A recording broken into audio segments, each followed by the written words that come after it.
Absolutely on fire last night. They had throws that were reminiscent of what we've seen from Aaron Rodgers, what we've seen from also somebody like a Brett Favre. And we watched this wide receiver group absolutely explode by adding someone like Aaron Jones. And when you look at what this team could be down the stretch, the way that Jordan Love has grown, we've definitely seen them go from a team we were wondering about to knowing that they have their franchise quarterback. Dano, the Rams squeaked out a 1-point win over the Giants. What did you see in this game? Yeah, Puka Nacua continues to make big plays. I do think that C.J. Stroud, the quarterback in Houston, is going to win Offensive Rookie of the Year. But my goodness, Puka's name is big in for the Rams. Kyron Williams has been the absolute unspoken superstar for this football team, leads the NFL in rush yards per game. Sean McVay getting this team into the playoffs could be his greatest coaching accomplishment of his career. Rex, the Cowboys get the win, but come on, the 2-point conversion. Yeah, no, this is horrendous, man. Look at that. Hey, let's go over there. Make sure you report eligible. Decker's going to go over there. He does. He goes, hey, I'm eligible. Look, he says it. Gets a little nod from the official. I'm going to go over there. He's not seeing 70. Quit making damn excuses. This was an unbelievable play. And how about the guts and the courage to make this play happen, and it doesn't count? Like this guy right here, come on, man. You lose all credibility when you start blaming the players when all the players did was everything they were supposed to do. Yeah. All right. We know Dan Campbell did as well. He talked about that, about how you get the guys, the officials before the game. You go over specifics. This is a 2-point play. They went over that specifically, and it's a disaster. I mean, to me, it's absolutely. I mean, it's horse, you know what. And look, he's a human. He made a mistake. That's okay. But at some point, you have to own up to the mistake, though, Rex. At some point, you have to say, I messed this up. I was focused on Dan Skipper running in. Dan Skipper was checking in eligible the entire game. He never even paid attention to Taylor Decker. No, and Taylor Decker, 6'9", standing right in front of you. What he noted, he nodded, but what he didn't understand was it's 6 and 8, not 70. And 70 you see trailing behind. He had done it all game long. That's what just ticks me off so bad because, look, it cost Detroit the number 2 seed with a chance to actually be number 1. Now, look, Dallas played great. I want everybody to understand. Dallas played a fantastic game, all right? And they're 16-0 at home. How important is it for Dallas to be hosting right now? Like, they're the number 2 seed. Yeah.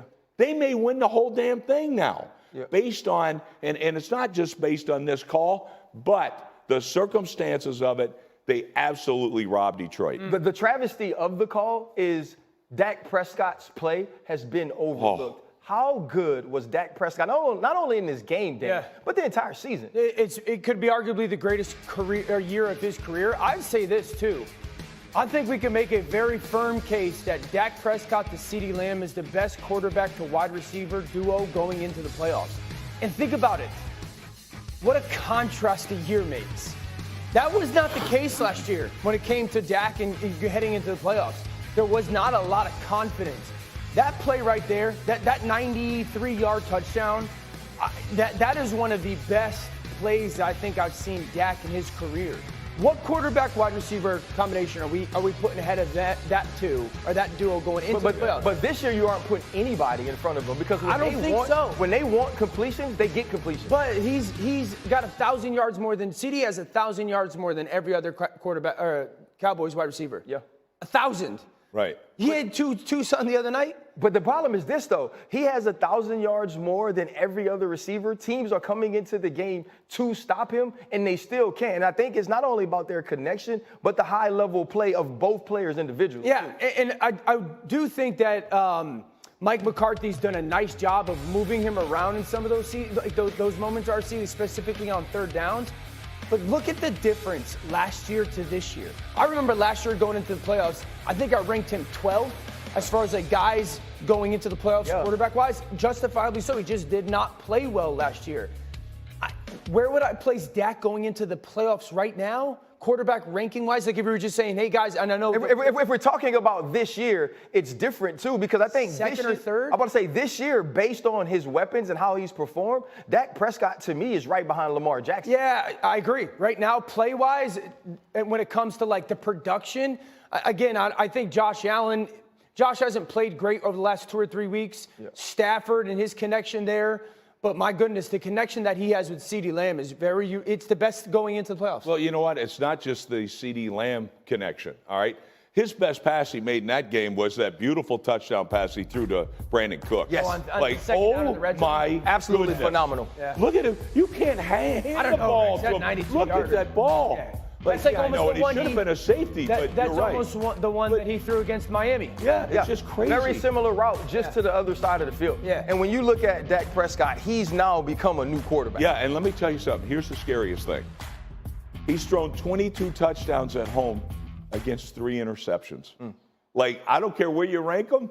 Right now, he's the best at home. That's part of the reason why that penalty is so impactful. Because not only could they be the division winners in the 2 seed, not only could they have a road at home, they get to play San Francisco last. Right, which is big because you stay away from them early. Big deal. Now the Dallas Cowboys become the leader in the NFC East. I mean, you look at the Philadelphia Eagles, the old champ, and now the Dallas Cowboys, possibly the new champ. Yeah. Which brings this guy's definitely the future of that team. Yeah, right. You scored 16 points, by the way, against the Chargers, who are dead last in the league in points. So to me, give me a break. This is a move that was an economic move all the way. It's a horrible look for the league. And Russell Wilson, look, all Russell did was come in there and go to work. Yeah. And he trusted in it, like, okay, I'm going to take everything. He took everything from this coach. And now you're going to sit back and do it. And if what we're hearing is true, Sean Payton in Denver is in trouble. And what I'm saying is this. You can't threaten somebody play time to adjust their contract. You can cut a player for financial reasons or whatever, or bench them, but you can't threaten them. Right. Now, look, I don't know if that happened, but that's kind of what we're hearing. If that is the case, the NFLPA is going to come down hard on the Denver Broncos. Well, it seems like the case because, one, Russell Wilson came out, a guy who never says anything, a guy who is pretty quiet, sort of a cliche guy when he's doing the media, comes out and says, yes, this did happen. There's also already been communications between the NFLPA and the Denver Broncos that said that legal action could be taken if they did proceed or continue to go with benching him. Here's the thing. Now that it seems all those reports are true and that Russell is done in Denver, who's going to be your quarterback? Because, let's be honest. If and you're on the hook for the money, too. Right. If you're a free agent and you're worth the salt, you're not going to go there. Does Sean Payton have enough cachet to lure somebody there? No way. After the way this has gone down, at least publicly with the reports, you're not going there. You got to draft someone. Well, the Patriots need a quarterback too, and right now they would have the number 3 pick. Sure. Do you trust this team with that pick and being able to get it right, or do they need an entire reset? I would trust Bill Belichick to coach that team. I wouldn't trust Bill Belichick to make that pick. Coach Belichick and General Manager Belichick are two very different people. Coach-wise, this guy can still flat-out coach. This defense is playing just at an unbelievable level without their 2 best players. Pick-wise, I think that if they're going to keep Coach Belichick, there needs to be somebody else picking the players now in New England. Well, that's never going to happen. Belichick will never give that up. I'm going to say this.